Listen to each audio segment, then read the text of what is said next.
100 question में से question number 21 से लेकर 40 तक जो हैं वो हमारे जीके के प्रश्न हैं, जिनको हम आज देख रहे हैं।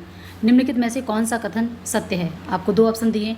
ये पहले नेट में इस प्रकार के प्रश्न आते थे जो डीएसएसबी पूछने लगा है कि क्षार स्वाद में कड़वे और छूने में साबुन जैसा होता है, अम्ल स्वाद में खट्टे होते हैं। अब आपको बताना है दोनों में से एक सही है, दोनों सही हैं, दोनों में से कोई सही नहीं है। ठीक है, तो ये आपको आंसर अपना बताना है। ये आंसर हो जाएगा आपका इसमें से पहला और दूसरा, क्योंकि क्षार स्वाद में कड़वे और छूने में साबुन जैसा ही होता है और अम्ल स्वाद में खट्टे होते हैं। अब हमारे पास बहुत ज़्यादा समय नहीं बचा है, सिर्फ 20 दिन का समय बचा है, जिसमें मैं आपको 60 2021 और 22 के सॉल्व पेपर को कराने वाली हूँ। PDF फॉर्म देने वाली हूँ, इसलिए आप बने रहिए मेरे साथ और तैयारी करते रहिए। नेक्स्ट क्वेश्चन है हमारा, गोदावरी के द्रोणी क्षेत्र में लगभग 50% डैश में स्थित है। आपको बताना है कि ये किस राज्य में स्थित है? मध्य प्रदेश, उड़ीसा, आंध्र प्रदेश, महाराष्ट्र। क्योंकि डीएसएसबी जीके कहीं से भी पूछता है, हमें ये बुक्स कोई फिक्स नहीं कर सकते हो डीएसएसबी के लिए। वो एनसीईआरटी या फिर कोई भी लूसेंट आप ऐसे रट के नहीं कर सकते हो। हर एक एग्जाम का पैटर्न होता है, लेकिन डीएसएसबी के जीके का कोई पता ही नहीं कि वो कहाँ से क्वेश्चन पूछते हैं। इसलिए हमें सटीक तैयारी करनी है कि कम समय में ज़्यादा से ज़्यादा हमारे आंसर सही हो जाएँ। तो सबसे अच्छा तरीका है कि इसके ओल्ड क्वेश्चन पेपर को उठा के कर लो, जिसमें आपको 5 से 6 क्वेश्चन रिपीट मिल जाते हैं। 2021 के सारे क्वेश्चन पेपर को मैं कराने वाली हूँ, तीनों शिफ्ट के पेपर को, मध्य प्रदेश, उड़ीसा, महाराष्ट्र और आंध्र प्रदेश। तो इसमें आंसर कौन सा हो जाएगा? हमारा महाराष्ट्र। ठीक है, अब इसमें देखेंगे अगर हम, तो ये गोदावरी का द्रोणी क्षेत्र लगभग 50% जो है महाराष्ट्र जिले में स्थित है। ठीक है, महाराष्ट्र राज्य में है। यह सबसे बड़ी प्रायद्वीपीय नदी है। यह महाराष्ट्र के नासिक जिले में पश्चिमी घाट के ढालों से निकलती है। अब ये भी क्वेश्चन बन सकता है कि जो महाराष्ट्र के किस जिले से निकलती है? नासिक जिले से। कहाँ से निकलती? पश्चिमी ढालों। ठीक है, पश्चिमी घाट जो है हमारा वेस्टर्न घाट और ईस्टर्न घाट दो है ना, तो पश्चिमी घाट के ढालों से निकलती है। अब इसकी सहायक नदियाँ भी पूछी जा सकती हैं, तो वो भी ले लिए। जरूरी नहीं है कि हमने जो क्वेश्चन पेपर आया वही, उससे रिलेटेड उसके आसपास के फैक्ट 4 ऑप्शन में आपको इस तरीके से पढ़ना है कि डीएसएसबी क्वेश्चन पैटर्न वही रिपीट करता है, वही सेम नहीं करेगा तो उसके 4 ऑप्शन में से कोई दूसरा ऑप्शन ले लेगा। अब सहायक नदियाँ पूछी जा सकती हैं, तो पूर्णा, वर्धा, प्राणहिता, मंजरा, वैनगंगा और पैनगंगा, ये सभी जो हैं गोदावरी की सहायक नदियाँ हैं। ये भी क्वेश्चन बन सकता है। नेक्स्ट क्वेश्चन है हमारा, डैश को भगत सिंह और बीके दत्त सिंह केंद्रीय विधानसभा में बम कब फेंका था? ठीक है, बटुकेश्वर दत्त और भगत सिंह केंद्रीय विधानसभा में कहाँ फेंका था? केंद्रीय विधानसभा में। ऐसा पूछ, कहाँ फेंका था? केंद्रीय विधानसभा में। कब फेंका था? डेट पूछी गई है, तो इसमें आपका क्या हो जाएगा? 8 अप्रैल 1929 को। ठीक है, 8 अप्रैल 1929 को भगत सिंह और बीके दत्त ने केंद्रीय विधानसभा में बम फेंका था। नेक्स्ट क्वेश्चन हमारा क्या बनता है कि उनका मुख्य उद्देश्य क्या था? क्यों उन्होंने बम फेंका था? तो इसका मुख्य उद्देश्य क्या था कि सोई हुई सरकार जो है अंग्रेजी सरकार को जगाना था। ये मोस्ट इंपॉर्टेंट क्वेश्चन है, ये भी प्रश्न आया हुआ है। एक साइड में ये क्वेश्चन पूछा गया है, एक में डेट पूछी गई और एक में उद्देश्य पूछ लिया गया। एक में पूछा गया कि केंद्रीय विधानसभा में किसने बम फेंका था। ठीक है, भगत सिंह, इनके साथ में कोई दूसरा ऐड कर देंगे। तो इस तरीके से पढ़ना है कि मैं चारों के चारों ऑप्शन, उसके आसपास के फैक्ट भी तैयार करने हैं। बस आप ओल्ड पेपर को कर लो तो आपकी एक अच्छी तैयारी हो जाती है। अपने सब्जेक्ट पर कमांड रखो और जीके में अगर आपने 10 क्वेश्चन भी कर लिए ना तो बहुत ज़्यादा अच्छा स्कोर है। नेक्स्ट क्वेश्चन है हमारा, पल्लवों की राजधानी का कौन सा शहर था? आपको बताना है। ठीक है, पल्लवों की जो राजधानी है वो किस शहर में थी? तक्षशिला, पाटलिपुत्र, ऐहोल या कांचीपुरम। ठीक है, तो इसमें आपका आंसर क्या हो जाएगा? कांचीपुरम। पल्लवों की राजधानी शहर कौन सा है? कांचीपुरम। किस शताब्दी की बात कर रहे हैं? तो शताब्दी हमारी कौन सी हो जाएगी? 4वीं शताब्दी में। ठीक है, कांचीपुर राज्य में स्थापित किया था। और नेक्स्ट है हमारा, इसी में एक और क्वेश्चन बन जाता है कि बोधि धर्मा जो है इसी राजवंश का, यानी कि पल्लव राजवंश का बोधि धर्मा था, जिसने ध्यान योग, आजकल मेडिटेशन आप देखते ना, जिसको देखो तो ध्यान योग जो था उसका प्रचार प्रसार करने के लिए कहाँ भेजा गया था? चीन भेजा गया था। तो कितने सारे प्रश्न मिल गए हमें? 5 प्रश्न मिल गए इसमें से। नेक्स्ट प्रश्न है हमारा कि स्मारक राज्य का निम्नलिखित में से कौन सा युग्म सही है?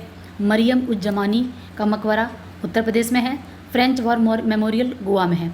ये आपको मैच करना है कि जो ऑप्शन दिया गया है कि मरियम उज जमानी का मकबरा उत्तर प्रदेश में है या नहीं है, फ्रेंच वॉर मेमोरियल जो है वो गोवा में है या नहीं है। अब आपको आंसर अपना बताना है। तो ये है हमारा ऑप्शन, जिसमें केवल एक फ्रेंच वॉर मेमोरियल गोवा में नहीं है। ठीक है, तो ये आप देखेंगे कि मरियम उज जमानी का मकबरा उत्तर प्रदेश में स्थित है, जबकि फ्रेंच वॉर मेमोरियल जो है वो आपके पुद्दुचेरी में स्थित है। तो ये भी हमें याद करना है। हो सकता है यही क्वेश्चन पूछ लीजिए अगली बार कि फ्रेंच वॉर मेमोरियल कहाँ पे स्थित है? पुद्दुचेरी में स्थित। किसने बनवाया था? फ्रांसीसियों के द्वारा भारत में निवासियों को समर्पित एक युद्ध स्मारक है। क्या है ये? अगले में ये भी पूछा जा सकता है कि ये क्या है? एक युद्ध स्मारक है जो कब बनाया गया था? प्रथम विश्व युद्ध के दौरान। ठीक है, देश में हुए शहीदों के लिए समर्पित है। नेक्स्ट क्वेश्चन है हमारा, नेक्स्ट क्वेश्चन देखेंगे, जुलाई 2021 में भारतीय नौसेना स्टाफ के उप प्रमुख के रूप में नियुक्त किया गया। अब ये क्वेश्चन हमारा करंट का है, तो अब 2022-23 चल रहा है, तो मैं 6 महीने का करंट देखना पड़ेगा। तो आप कोई भी मैगजीन ले लीजिए जिसमें से जितनी नियुक्तियाँ हैं, जितने भी बुक्स वगैरह हैं, अवार्ड हैं, उनको आपको याद करना है। तो इसमें अगर हम देखेंगे तो आपका ऑप्शन नंबर 4, क्योंकि ये 2021 में NS घोरमड़े, ठीक है, भारतीय नौसेना के ये कौन बने थे, स्टाफ उप प्रमुख के रूप में। नेक्स्ट प्रश्न है हमारा, भारतीय संविधान का कौन सा भाग संघ राज्य क्षेत्र से संबंधित है।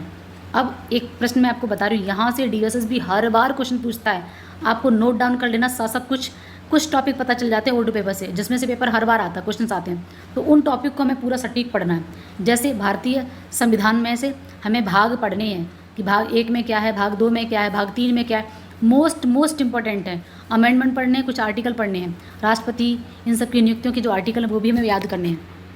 तो इसमें से ऑप्शन आपका क्या हो जाएगा, जो संघ राज्य क्षेत्र की बात करता है वो कौन सा है, क्वेश्चन नंबर जो है वो 8 में, ठीक है। यहाँ पे आर्टिकल भी पूछा जाए तो आर्टिकल कितना है, 239 से लेकर 242 संघ राज्य क्षेत्र, यानी कि द यूनियन टेरिटरी की बात करता है। जो हमारी यूनियन टेरिटरीज है कितनी है, 7, ठीक है। नेक्स्ट हमारा 1526 में पानीपत में इब्राहिम लोदी को किसने हराया था। अब कुछ क्वेश्चन बहुत आसान है, जिन्हें आप पढ़ो या ना पढ़ो, आप टीचर बनने जा रहे हैं तो ये क्वेश्चन तो हम सबको याद होते हैं, इतनी पढ़ाई करके आते हैं कि कुछ 1-2 क्वेश्चन ऐसे होते हैं जो आपको आते ही आते होंगे, ठीक है। तो इसमें से हम सबको पता है कि 1526 में बाबर और इब्राहिम लोदी, ठीक है। तो ये आपको बताना है कि किसे हराया था, ठीक है।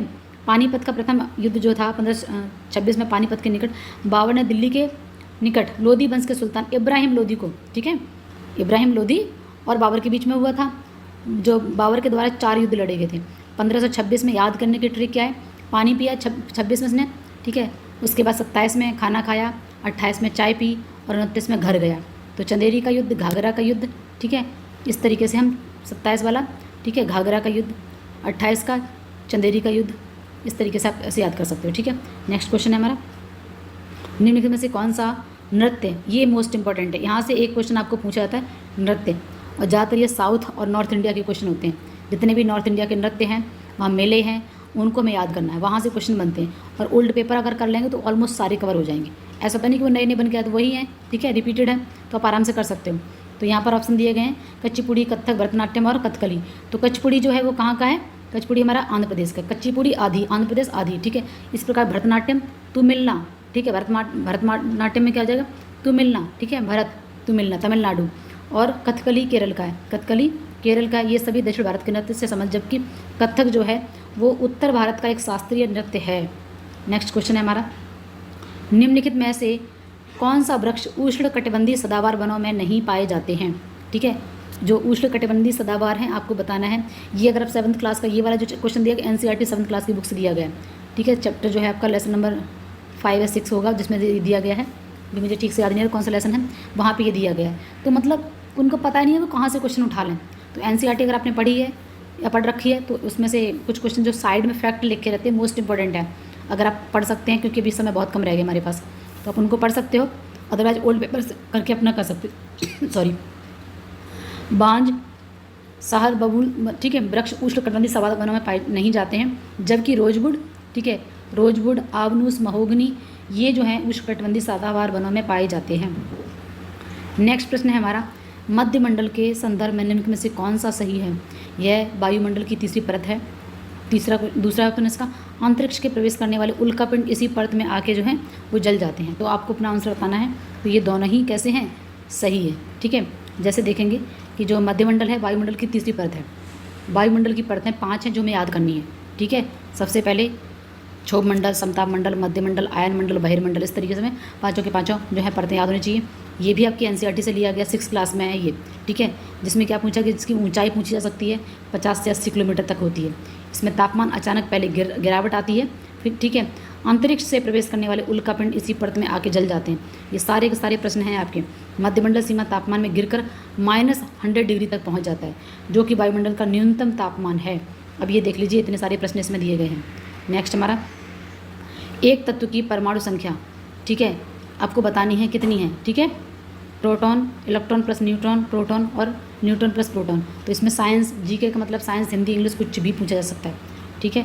किसी तत्व का परमाणु क्रमांक उस तत्व के नाभिक में स्थित प्रोटॉनों की संख्या के बराबर होता है। इसे Z प्रतीक से प्रदर्शित किया जाता है, तो इसमें प्रतीक के रूप में किसी जेड को लिया जाता है, तो ये हमारा क्या हो जाएगा, प्रोटॉन। ठीक है, नेक्स्ट क्वेश्चन है हमारा कि निम्नलिखित में से कौन सा वर्ष ग्रीष्मकालीन, ठीक है, आपको बताना है कि ग्रीष्मकालीन ओलंपिक मेजबान शहर सही है। इसमें से दिया गया है, आपको बताना है कि कौन सा ऑप्शन हमारा जो है वो सही है। ठीक है, ऑप्शन 2012 लंदन ने किया था, 2000 में सिडनी, तो इसमें से आपको बताना है कि आंसर हमारा कौन सा सही है। ये है हमारा दोनों ही सही है। अब ये यहाँ पर कुछ दिए गए हैं, ठीक है, देखेंगे, ये बहुत इंपॉर्टेंट है, इन्हें आप रट लीजिए। पुराने भी पूछा जा सकता है कि 2000 में जो है वो कहाँ, सिडनी में हुआ था। 2004 में हर 4 साल पे ओलंपिक होता है, तो 4 में एथेंस में हुआ था, 8 में बीजिंग में हुआ था, 12 में लंदन में हुआ था, 16 में रियो डी जेनेरियो में और 2020 में टोक्यो में। अब आने वाला 2024 में कहाँ होगा, इस तरीके से आपको याद करना है। 2024 का भी याद कर लीजिए, 2028 का भी याद कर लीजिए। ठीक है, नेक्स्ट है हमारा निवल मांग और समय देवता। ये हमारे जितने पुराने पेपर को करने बाद हम कुछ करंट भी पढ़ेंगे 2 से 4 दिन में। ठीक है, जिसमें पूरा आपका 6 मंथ का करंट अफेयर तैयार करा देंगे। अदरवाइज किसी आप यूट्यूब पे किसी पे भी जाके आप डेली वाला करंट अफेयर भी पढ़ सकते हो, लेकिन आपको वो जनवरी से कवर करना है, बस जनवरी से आगे नहीं बढ़ना है। जनवरी से लेके मई तक का पूरा कवर कर लो, बस इससे आगे आपको नहीं पढ़ना है। निवल मांग और समय देवता, ये आपका इकोनॉमिक्स का क्वेश्चन दिया है। समय देवताओं की हिस्सेदारी जो बैंकों को रिजर्व बैंक में नकदी से इसके रूप में रखनी होती है, जिसे रिजर्व बैंक द्वारा समय पर भारत सरकार को राजपत्र में अधिसूचित किया जाता है, डैश को कहा जाता है। इसको क्या कहा जाता है, ठीक है, आपको बताना है कि इसको क्या कहा जाता है। तो ये कहा जाता है आपके नगद आरक्षित अनुपात। ठीक है, निवल मांग और समय देवताओं की हिस्सेदारी जो बैंकों को रिजर्व बैंक में नकदी से इसके रूप में रखनी होती है, जिसे रिजर्व बैंक द्वारा समय समय पर भारत के राजपत्र में अधिसूचित किया जाता है, को नगद आरक्षित, ठीक है, नगद आरक्षित अनुपात कहा जाता है। नेक्स्ट क्वेश्चन है हमारा, उत्तल लेंस में जब वस्तु अनंत पर होती है तो प्रतिबिंबित बनता है। आपको बताना है प्रतिबिंब क्या बनता है। ठीक है, ऑप्शन दिए हुए हैं, तो आपका F2। नेक्स्ट इसमें देखेंगे कि उत्तल लेंस जब वस्तु अनंत पर होती है तो प्रतिबिंबित F2 बनता है। उत्तल लेंस बीच में मोटा तथा किनारों पर कैसा होता है, पतला होता है। यह लेंस पर पड़ने वाले प्रकाश को इकट्ठा करता है, अर्थात अभिसारित। ये क्वेश्चन भी पूछा गया, ठीक है, कि उत्तल लेंस में कैसा यानी अवसारित होता है, इसलिए इसे अवसारी लेंस भी कहा जाता है। उत्तल लेंस को क्या कहा जाता है, अवसारी लेंस भी। तो ये मोस्ट इंपॉर्टेंट है, इसे आपको ध्यान रखना है। नेक्स्ट क्वेश्चन है हमारा, निम्नलिखित में से किसने भारत के लिए कभी ओलंपिक पदक नहीं जीता है। लिएंडर पेस ने, नीरज चोपड़ा ने, विजय कुमार ने या फिर महेश भूपति ने। तो ये आपका आंसर क्या हो जाएगा, महेश भूपति। ठीक है, नेक्स्ट है इसमें हमारा कि महेश भूपति ने भारत के लिए ओलंपिक पदक नहीं जीता है, जबकि लिएंडर पेस, ठीक है, ने कांस्य पदक जीता है। विजय कुमार ने ओलंपिक में रजत पदक जीता, नीरज चोपड़ा में टोक्यो में स्वर्ण पदक जीता है। इन सभी ने भारत के लिए ओलंपिक में मेडल जीते हुए हैं। नेक्स्ट प्रश्न है हमारा कि अभ्यास इंदिरा नेवी का 12वां संस्करण भारतीय नौसेना के बीच द्विवार्षिक द्विपक्षीय समुद्री अभ्यास डैश 28 से 29 जुलाई को 2021 तक आयोजित किया गया था। बताना है आपको, बाल्टिक सागर, लाल सागर, मध्य सागर या कैपिक सागर, आपको बताना है। तो ये आपका क्या हो जाएगा, ये आपका बाल्टिक सागर। ठीक है, अभ्यास इंदिरा, इस तरीके के प्रश्न भी आते हैं। अभ्यास इंदिरा नेवी 12वां संस्करण जो है भारतीय नौसेना और रूसी नौसेना के बीच द्विपक्षीय क्वेश्चन पूछा जा सकता है। ठीक है, कि इंदिरा नेवी जो है, ठीक है, इंदिरा नेवी ये जो है किस किस के बीच, कौन सा संस्करण था, 12वां संस्करण था। कैसा संस्करण, भारतीय नौसेना का। हमारे पास 3 प्रकार की सेना है, नेवी, ठीक है, एयरफोर्स और आपकी आर्मी। तो भारतीय नौसेना का है, ठीक है, और किस किस के बीच द्विपक्षीय है, बाल्टिक सागर में हुआ है। कब हुआ था, जुलाई 2021 में आयोजित किया गया था। ठीक है, नेक्स्ट प्रश्न है हमारा क्वेश्चन नंबर 38, भारत सरकार ने 23 फसलों के लिए MSP घोषित करती है। इनमें से कितने जो है अनाज फसलें हैं, आपको बताना है। इनमें से जो 23 फसलों को दिया गया उनमें से कितनी अनाज की फसलें हैं, ये आपको बताना है। तो ये आपका हो जाएगा 7, 23 में से। ठीक है, जैसे देखेंगे कि फसलों का न्यूनतम समर्थन मूल्य कृषि लागत पर मूल्य है, ठीक है, जैसे CAPC तय करता है। इस समय 23 फसलों का न्यूनतम समर्थन मूल्य घोषित करती है, जिसमें अनाज की 7 दलहन की, ठीक है, अनाज की 7 दलहन की और 5 तिलहन की, अर्थात 7 और 4 कमर्शियल फसलें हैं। ठीक है, नेक्स्ट प्रश्न है हमारा, निम्नलिखित में से कौन सा भारत सरकार का रत्न पुरस्कार विजेता नहीं है। ठीक है, आपको जो भारत रत्न पुरस्कार होता है इसमें से नहीं है। 4 ऑप्शन आपको दिए गए।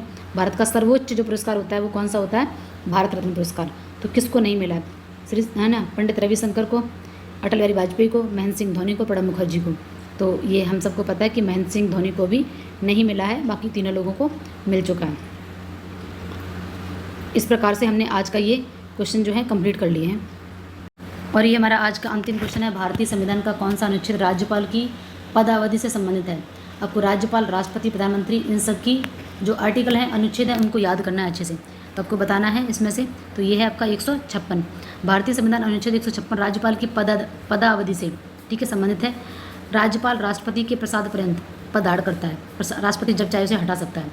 राज्यपाल राष्ट्रपति को संबोधित करता है हस्ताक्षर करने के लिए, ठीक है, त्यागपत्र के लिए और नियुक्ति के लिए भी। तो राष्ट्रपति जो है वो चाहे तो उसे हटा सकता है, वो चाहे तो उसे नियुक्ति दे सकता है, ठीक है।